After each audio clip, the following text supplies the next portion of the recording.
प्रिय विद्यार्थियों, आज हम चर्चा करेंगे 1857 ईस्वी के विद्रोह पर।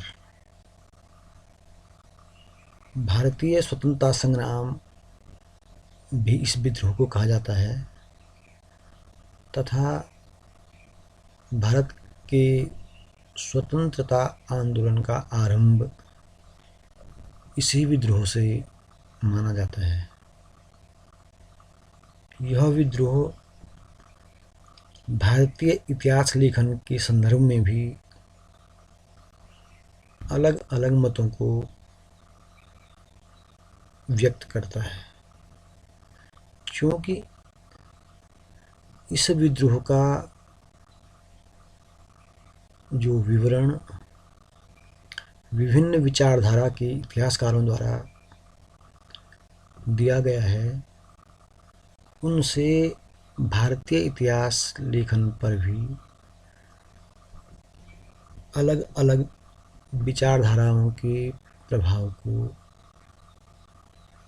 समझा जा सकता है। यह एक महत्वपूर्ण तथ्य है कि भारतीय इतिहास के संदर्भ में इतिहासकारों ने इस विद्रोह को अलग अलग ढंग से, अलग अलग नज़रिए से देखने का प्रयास किया है और इस विद्रोह की व्याख्या की है, जिससे इतिहास लेखन की जो विभिन्न विचारधाराएं हैं, हमें उनका भी ज्ञान होता है कि भारतीय इतिहास को उन्होंने किस ढंग से व्यक्त किया है। उदाहरणार्थ, साम्राज्यवादी इतिहासकार मालेसन, ट्रेवलियन, लॉरेंस तथा होम्स इसे केवल एक सैनिक विद्रोह की संज्ञा देते हैं और इसी तरह के विचार कुछ भारतीयों के भी हैं, जिनमें मुंशी जीवनलाल, मुइनुद्दीन दुर्गादास बंद्योपाध्याय, सर सैयद अहमद खान मुख्य हैं। आगे बढ़ने से पहले हम यह जानना चाहेंगे कि किन किन इतिहासकारों ने इस विद्रोह को किस तरह अलग अलग नाम दिए हैं और अलग अलग दृष्टिकोण इस विद्रोह को समझने में हमारी समक्ष रखे हैं। जैसे मैंने पूर्व में कहा कि कई विद्वान, कई इतिहासकार इस विद्रोह को मात्र सैनिक विद्रोह मानते हैं। इनमें जो प्रमुख इतिहासकार हैं वो हैं जॉन लॉरेंस एवं सीले। इनके अनुसार यह केवल एक सैनिक विद्रोह था और कुछ नहीं। सीले ने तो यहाँ तक कहा कि यह एक देशभक्ति रहित सैनिक विद्रोह था। दूसरा महत्वपूर्ण मत है L.E.R. रीज का। L.E.R. रीज इस विद्रोह को धर्मांधों का ईसाइयों के विरुद्ध विद्रोह मानते हैं और वो ये कहने की कोशिश करते हैं कि जो धर्मांध हिंदू और मुस्लिम थे, उन्होंने ईसाइयों के विरुद्ध यह विद्रोह किया और अंततः पराजित हुए। तीसरा जो महत्वपूर्ण मत है वो मत है T.R. होम्स का।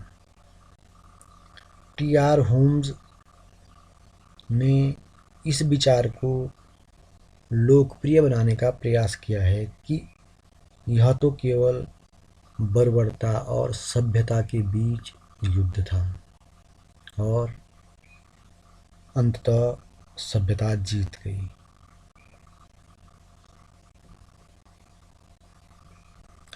परंतु जिसे टी.आर. होम्स बर्बरता और सभ्यता के बीच युद्ध मानते हैं, अर्थात अंग्रेज अपने को सभ्य कहलाने का प्रयास करते हैं, वह यह भूल जाते हैं कि अंग्रेजों द्वारा सैकड़ों भारतीयों को बिना किसी मुकदमे के फांसी पर लटका दिया गया था। नील को इसी बात का घमंड था और हडसन ने दिल्ली में अंधाधुंध गोलियां चलाई थी, वह भी निरीह जनता पर। बनारस में एक गली के असहाय तथा उच्छृंखल बच्चों को भी फांसी पर लटका दिया गया था। तत्कालीन लंदन टाइम्स में लिखा था कि मुस्लिम अभिजात वर्ग के लोगों को जीवित ही सूअर की कच्ची खाल में सी दिया गया था और सूअर का मांस उनके गले में उतारा गया। यह थी अंग्रेजों की सभ्यता और उस सभ्यता के कुछ उदाहरण। सर जेम्स आउट्रम और डब्ल्यू टेलर ने इसे हिंदू मुस्लिम षड्यंत्र का परिणाम बताया है। परंतु एक इतिहासकार ऐसे भी हुए हैं जिन्होंने इसे एक राष्ट्रीय विद्रोह कहा है। वह एक अंग्रेज इतिहासकार हुए डिज़रायली। बेंजामिन डिज़रायली ने, जो कि उस समय इंग्लैंड के रूढ़िवादी दल के प्रमुख नेता थे, इसे एक राष्ट्रीय विद्रोह की संज्ञा दी है। डिज़रायली की दृष्टि में यह एक राष्ट्रीय विद्रोह था। उनका कहना है कि यह एक सुनियोजित और संगठित प्रयत्नों का परिणाम था जो अवसर की प्रतीक्षा में थे। आगे वो लिखते हैं कि साम्राज्य का उत्थान और पतन चर्बी वाले कारतूस के मामले में नहीं होते। ऐसे विद्रोह उचित और पर्याप्त कारणों के एकत्रित होने से होते हैं, अर्थात केवल चर्बी वाले कारतूसों से कोई विद्रोह संभव नहीं है।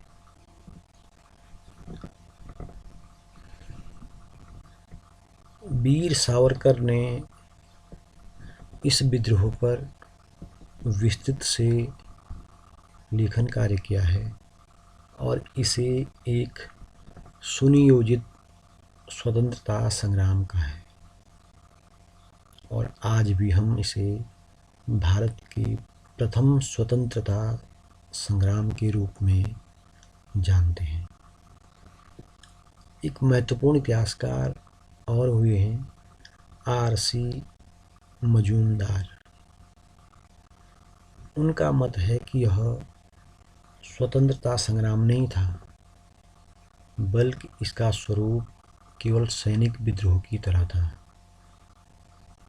वे लिखते हैं कि इस विद्रोह का राष्ट्रीय महत्व अप्रत्यक्ष और उत्तरकालिक था, अर्थात उनका मानना है कि यह विद्रोह जिस समय घटित हुआ उस समय उतना महत्वपूर्ण नहीं था जितना कि बाद में इसका प्रभाव पड़ा, अर्थात जिस तरह इसे भारतीय राष्ट्रीय आंदोलन में प्रथम स्वतंत्रता संग्राम के रूप में लिया गया और भारतीयों की देशभक्ति की भावनाएं तीव्र गति से प्रसारित हुई,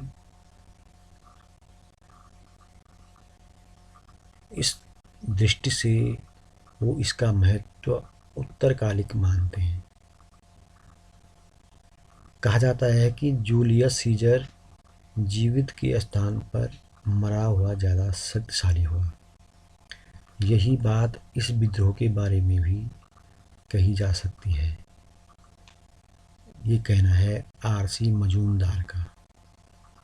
एक अन्य भारतीय इतिहासकार हैं एस.एन. सेन। उनका विश्वास है कि यह स्वतंत्रता संग्राम ही था। वो अपने पक्ष में तर्क देते हैं कि क्रांतियाँ एक छोटे वर्ग से ही उत्पन्न होती हैं। एक छोटा वर्ग ही क्रांति करता है जिसमें जनता का समर्थन होता है और कभी कभी नहीं भी होता है। उदाहरणार्थ सेन महोदय कहते हैं कि जब 1776 ईस्वी में इंग्लैंड के विरुद्ध अमेरिका की क्रांति हुई थी तो उसमें अनेक अंग्रेज इंग्लैंड के प्रति स्वामी भक्त ही रहे थे।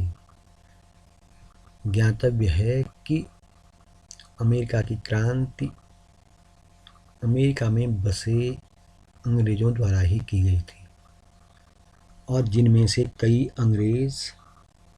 अमेरिकी अंग्रेज इंग्लैंड के प्रति स्वामी भक्त बने रहे थे, परंतु फिर भी क्रांति सफल हुई। यही नहीं, सेन महोदय का कहना है कि 60,000 अमेरिकन अंग्रेज तो कनाडा में जाकर बस गई थी, फिर भी अमेरिका की क्रांति सफल हुई। अर्थात सेन महोदय का यह कथन कि किसी क्रांति के लिए जनसाधारण का पूर्ण रूप से सम्मिलित होना आवश्यक नहीं है। उनका जन समर्थन होना और न होना भी क्रांति को राष्ट्रीय स्वरूप प्रदान करता है। इसलिए सेन महोदय के अनुसार 1857 का विद्रोह स्वतंत्रता संग्राम था। विद्रोह के कारणों पे हम चर्चा करेंगे। 1857 के विद्रोह के अनेक कारण थे। कुछ प्रत्यक्ष कारण जो रहे हैं उनकी विवेचना हम यहाँ कर रहे हैं। कुछ कारण अप्रत्यक्ष रहे हैं और इतिहासकारों ने उनका गहन अध्ययन किया है। जो प्रत्यक्ष कारण रहे हैं उनमें पहला कारण है राजनीतिक कारण। 1857 के विद्रोह का जो मुख्य कारण रहे हैं उनमें राजनीतिक कारण प्रमुख रहा है। दरअसल ईस्ट इंडिया कंपनी लगातार अपने साम्राज्य का विस्तार कर रही थी और भारतीय राज्यों को धीरे धीरे समाप्त कर दे रही थी।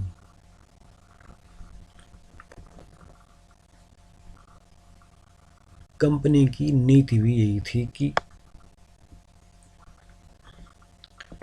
जल्द से जल्द भारतीय रियासतों को समाप्त कर ब्रिटिश साम्राज्य को विस्तार दिया जाए। सर चार्ल्स नेपियर एक ब्रिटिश साम्राज्य के निर्माता के रूप में प्रमुख रहे हैं। उन्होंने एक बार लिखा था कि यदि मैं 12 वर्ष के लिए भारत का सम्राट होता तो कोई भी भारतीय राज्य शेष नहीं रहता। निजाम का नाम भी सुनाई न देता। नेपाल हमारा होता। इससे समझा जा सकता है कि अंग्रेजों की भारतीय रियासतों के प्रति क्या नीति थी, किस तरह वो येन केन प्रकारेण भारतीय राज्यों को अपने ब्रिटिश साम्राज्य में सम्मिलित करना चाहती थी। इसीलिए वेलेजली द्वारा साइक संधि अपनाई गई और इस तरह साइक संधि को प्रभावी बनाकर साइक संधि की आड़ में मराठा, कर्नाटक आदि को पंगु बना दिया गया और ब्रिटिश साम्राज्य के अधीन कर दिया गया। मराठा साम्राज्य का पतन साइक संधि के कारण ही संभव हो। व्युत्पत्ति का सिद्धांत जो डलहौजी द्वारा स्थापित किया गया, इस सिद्धांत के अंतर्गत हिंदू राजाओं के उत्तराधिकार के नियम को संशोधित कर उन्हें गोद लेने से निषिद्ध कर दिया गया। अर्थात कोई भी भारतीय राजा निसंतान होने पर किसी दूसरे को गोद नहीं ले सकता था और इस तरह उसका राज्य ब्रिटिश साम्राज्य में विलय कर दिया जाता था। इस तरह जो व्युत्पत्ति का सिद्धांत था, व्युत्पत्ति के सिद्धांत के अंतर्गत सतारा, जैतपुर, संभलपुर, बघाट, उदयपुर, झांसी और नागपुर का विलय कर दिया गया। यही नहीं, मुगल सम्राट के प्रति भी ब्रिटिश नीति अच्छी नहीं रही। 1856 ईस्वी में पहले तो डलहौजी शहजादा फखरुद्दीन के उत्तराधिकारी को मान्यता देने के पक्ष में ही नहीं थी।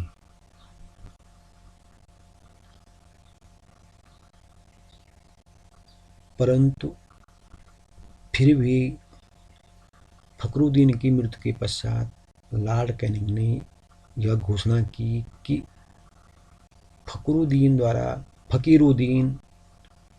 द्वारा तिलांजलि दिए हुए मामलों के अतिरिक्त नवीन उत्तराधिकारी शहजादे को राजकीय उपाधि और मुगल महल दोनों ही छोड़ने होंगे।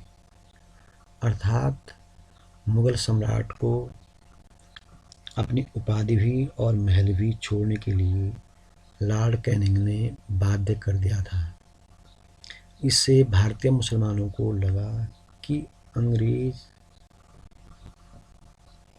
मुगल सम्राट के धुर विरोधी हैं और उसे समाप्त करना चाहते हैं। साथ ही भारतीय रियासतों को भी येन केन प्रकारेण ब्रिटिश साम्राज्य में विलय कर दिया गया। उदाहरणार्थ, अवध का विलय कुप्रशासन के आधार पर किया गया, जबकि प्रशासन के लिए रेजिडेंट भी उत्तरदायी था। दूसरा महत्वपूर्ण कारण है प्रशासनिक कारण।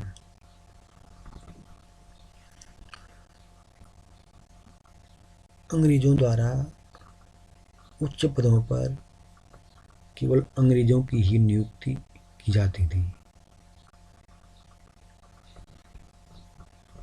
नियुक्ति में इतना भेदभाव था कि भारतीयों की अंग्रेजों के प्रति यह धारणा बन गई थी कि अंग्रेज उन्हें केवल लकड़हारे अथवा कहार ही बनाना चाहते हैं।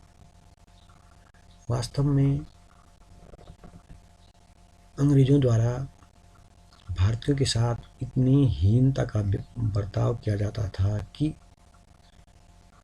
उन्हें ऊंचे पदों पर नियुक्त ही नहीं किया जाता था। सेना में किसी भारतीय के लिए जो सबसे ऊंचा पद मिलना संभव था वह था सूबेदार का, जिसे केवल 60 अथवा 70 रुपये मासिक वेतन मिलता था। और असैनिक पदों में सदर अमीन के पद पर ही उसकी नियुक्ति हो सकती थी।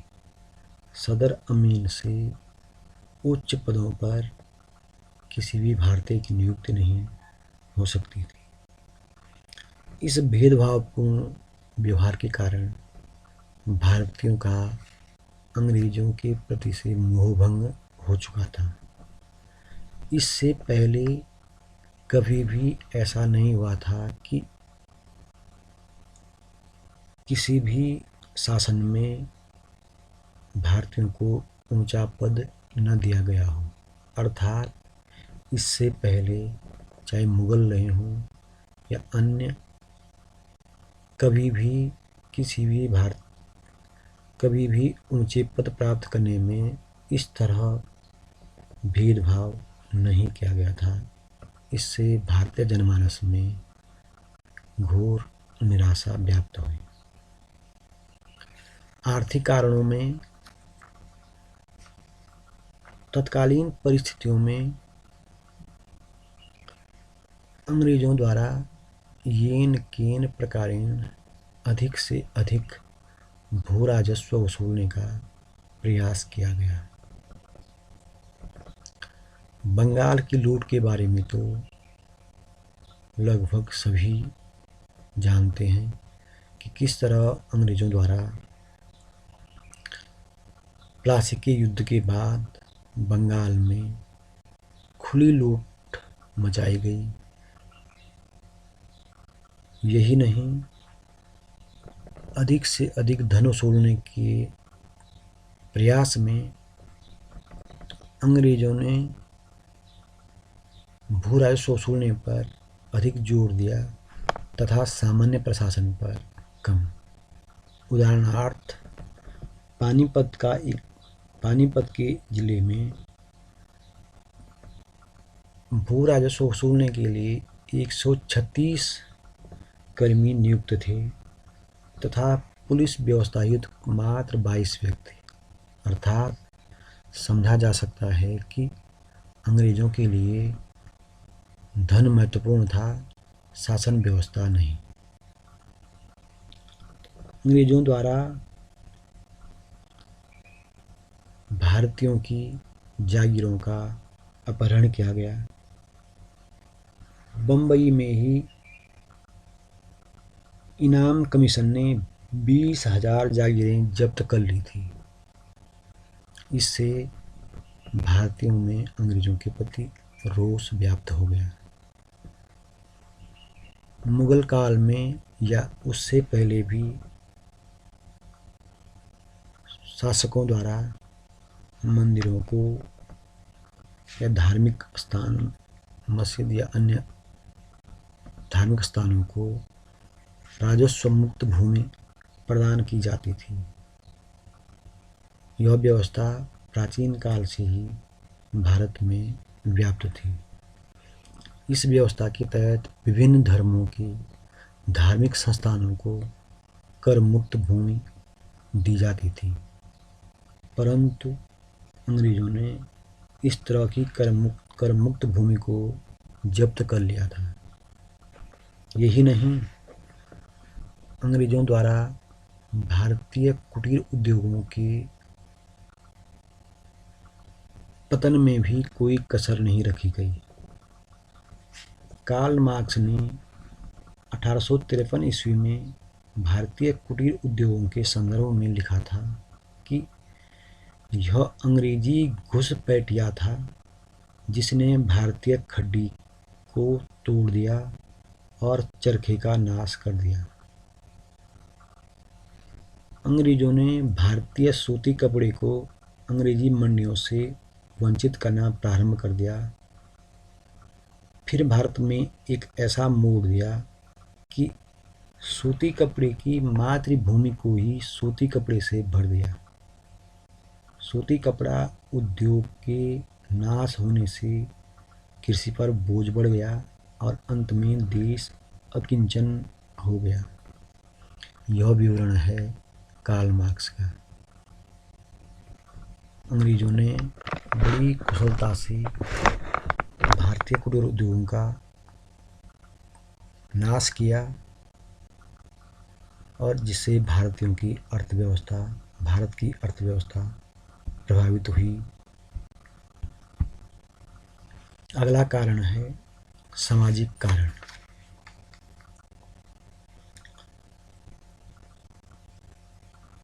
अंग्रेज भारतीयों के प्रति हमेशा ही संदेह का बर्ताव करते थे। भारतीयों को उन्होंने कभी भी अच्छी निगाहों से नहीं देखा। उन्हें वह काले व सुअर की संज्ञा देते थे। शिकार पर जब जाते तो किसी भी भारतीय की हत्या होने पर उसकी कोई सुनवाई नहीं होती थी और यदि होती भी तो बहुत कम दंड दिया जाता। भारतीयों के बिना अंग्रेजों का कार्य नहीं चलता था।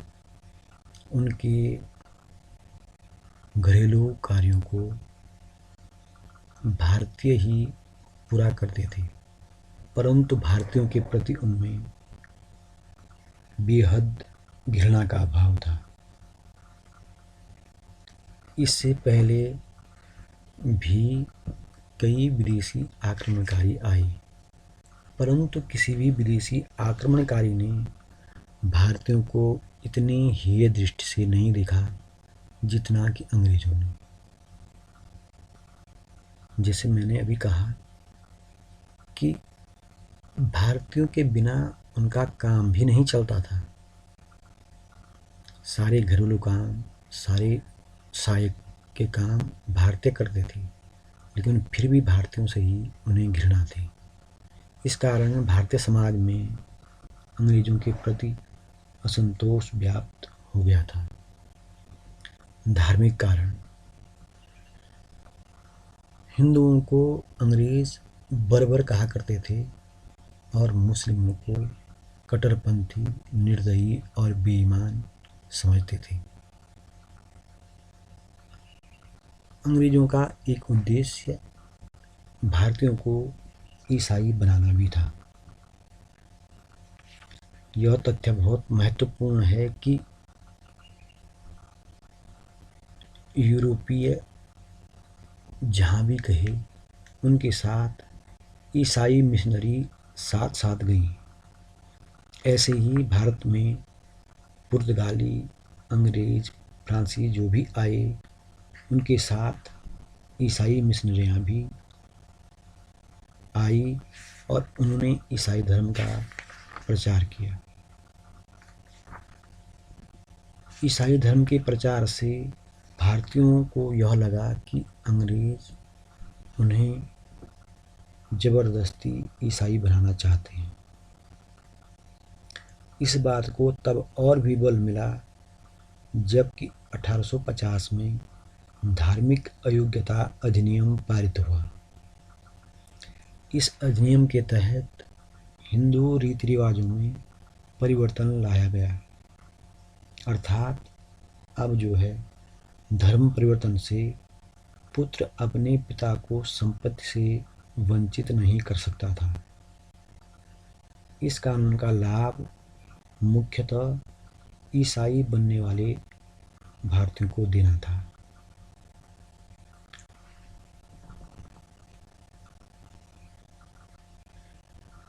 बेंजामिन डिज़रायली ने एक बार कहा था कि नए सिद्धांतों के अधीन भारतीय विधान परिषद स्थानीय लोगों के धार्मिक विश्वास को समय समय कुतरती जा रही है। भारतीयों को यह विश्वास होता जा रहा था कि अंग्रेज उन्हें ईसाई बनाने की योजना बना रहे हैं। इस तरह धार्मिक कारण भी 1857 के विद्रोह के लिए एक मुख्य कारण था। अगला और तात्कालिक कारण जिस कारण यह विद्रोह घटित हुआ था सैनिक कारण। यह एक महत्वपूर्ण तथ्य है कि अंग्रेजों ने भारत में अपना साम्राज्य भारतीयों की सेना के बल पर ही स्थापित किया था।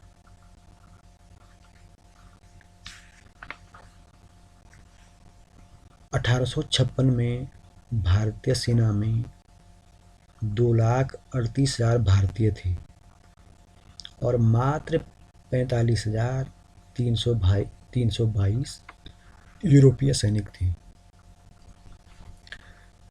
इस तथ्य से समझा जा सकता है कि विद्रोह के दमन में भी भारतीय सैनिकों ने ही महत्वपूर्ण भूमिका निभाई थी। लेकिन तत्कालीन परिस्थितियों में और भारतीय सैनिकों के बारे में विचार किया जाए और तथ्यों का अध्ययन करने पर स्पष्ट होता है कि वेतन में भारतीय सैनिकों के साथ बहुत बड़ा भेदभाव किया जाता था। भारतीय सैनिक को एक समान अंग्रेज सैनिक की तुलना में बहुत कम वेतन दिया जाता था। साथ ही अंग्रेज सैनिक को भारत के अतिरिक्त अन्य देशों में नियुक्त होने पर अतिरिक्त भत्ता दिया जाता था, लेकिन भारतीय सैनिक को इस तरह के भत्ते भी नहीं प्रदान किए जाते थे। यही नहीं, भारतीयों को हथियारों को प्रदान किए जाने में भी भेदभाव किया जाता था।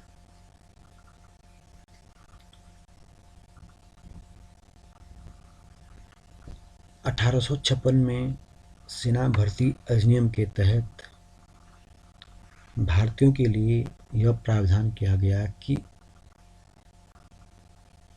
बंगाल सेना के सभी भावी सैनिकों को यह स्वीकार करना होगा कि जहाँ कहीं भी सरकार को आवश्यकता होगी वो वहीं कार्य करेंगे। अर्थात भारतीयों को कहीं भी सैनिक कार्य हेतु भेजा जा सकता था, क्योंकि तत्कालीन भारतीय परिस्थितियों में विदेशों में जाने वाले भारतीयों को समाज में अनेक कठिनाइयों का सामना करना पड़ता था। उदाहरणार्थ 1839-42 में जो सैनिक अफगानिस्तान गए थे, उन्हें उनके समाज ने पुनः उनकी जाति में नहीं लिया, जिससे सैनिक विदेश सेवा में जाने के इच्छुक नहीं रहते थे।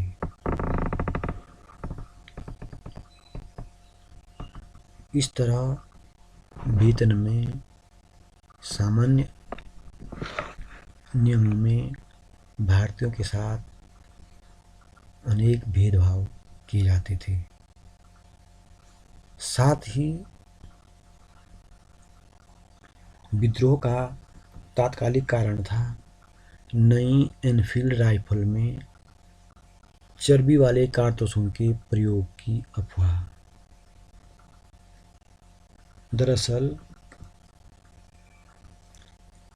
पुरानी राइफल के स्थान पर नई एनफील्ड राइफल का जो प्रयोग किया गया, इस राइफल में कारतूसों को पहले दांत से काटना होता था।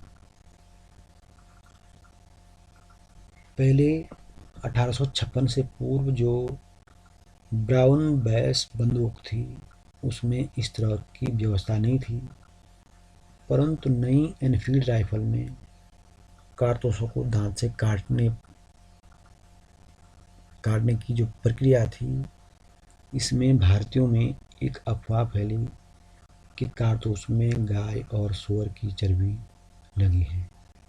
इससे भारतीय सैनिकों ने इन राइफलों का प्रयोग और इस तरह के कारतूस का प्रयोग करने से इनकार कर दिया था, जिससे भारतीयों में असंतोष पैदा हुआ और उनमें यह बात घर कर गई कि अंग्रेज उनका धर्म भ्रष्ट करना चाहते हैं।